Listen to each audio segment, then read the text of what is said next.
folks. Welcome to the channel, The Agnostic Philosopher. That's me, Don. I do have a theological background, so I like looking at this stuff, but I am truly agnostic on virtually everything. We have serious limits to what we can know or what we think we know. So across all domains, whether theology or any other domain, it's like, all right, there may be more to the picture than this. So there's certain things that are more reliable than others. Like I know if I walk into a wall, that's going to hurt, so I don't do it. But I'm not especially dogmatic.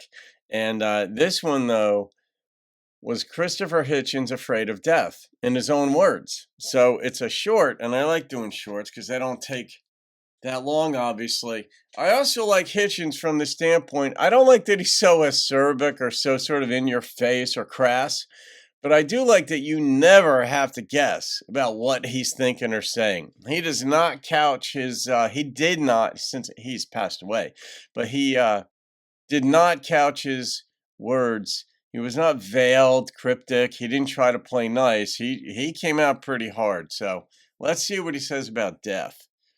Do you fear death? No, I'm not afraid of being dead, that's to say. There's nothing to be afraid of. I won't know I'm dead. In my strong conviction. If I find that I'm alive in any way at all, well, that'll be a pleasant surprise, and I quite like surprises. But I strongly take leave to doubt it.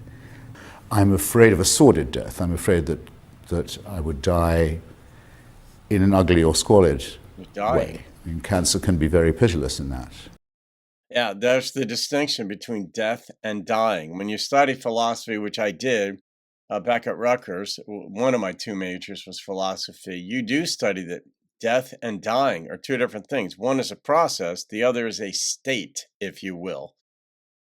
That's a fear of dying, it's not a fear of death. Do you think of death? No. Of dying, yes, I feel a sense of waste about it because I'm not ready. I feel a sense of betrayal to my family. I think my main fear is of being incapacitated or imbecilic at the end. That, of course, is not something to be afraid of, it's something to be terrified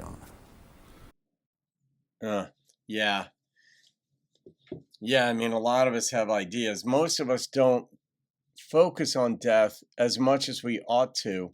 And I don't mean in a goth, oh, life sucks type of way. I mean, if you want to have an active model, if you will, or a better perspective on what it is to be alive, it does help to contemplate death and what that means.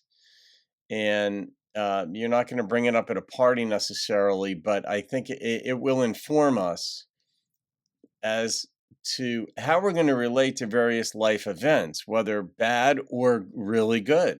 You know, if you wind up with great fortune in some way, maybe it's financial.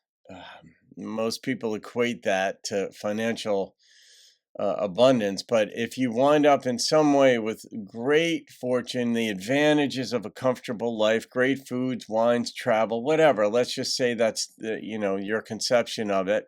Well, that's going to come to an end, right? Death makes that happen. And so perhaps we won't relate to those events or keep trying to make those lifestyles happen like they're the end all and be all. So it brings, but on the flip side, when we have horrible things happen in life, or maybe our life is disadvantaged, it too is going to come to an end.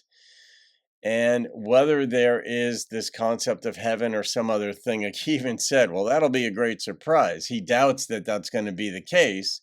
So when you're dead, you lack consciousness and therefore awareness. Your memory is gone. You just don't exist. Therefore, there is no pain in that context. And so there is nothing to be afraid of there. But while we are alive, knowing that consciousness won't be there, or if there's a pleasant surprise and we wind up in this joyful place, some conception of heaven, then great, But knowing that everything that we see in front of us or experiencing will presumably come to an end if you're a hardcore atheist, if you will, or really an agnostic like Hitchens, where you say, I simply don't know. If it's there, great. I don't think it will, but if you are of that mindset, living this life, the highs and lows will the variation, the range between the highs and lows will shrink. and you'll have a greater stability, if you will, emotionally and psychologically as you go through things, because the shitty things are going to happen. Some really good things are going to happen as well. But it's like, okay, this is fun. I'm going to enjoy the moment. Maybe the really good ones, the bad ones, they suck. There's no way around that. But the way in which you allow the knowledge that they will end to infuse or insinuate themselves into your thoughts, those thoughts or experiences will produce a better sense of stability, or at least they can. So there it is. Christopher Hitchens, not afraid of death, does not want to die a humiliating death in which people are changing your diapers. And I do like the way he worded it. He does feel a sense of betrayal to his family, because you can't control that death and they wouldn't hold him accountable, but he wants to be there. I assume he has kids and a wife, and I've never actually looked that up, but who wants to leave your friends and family?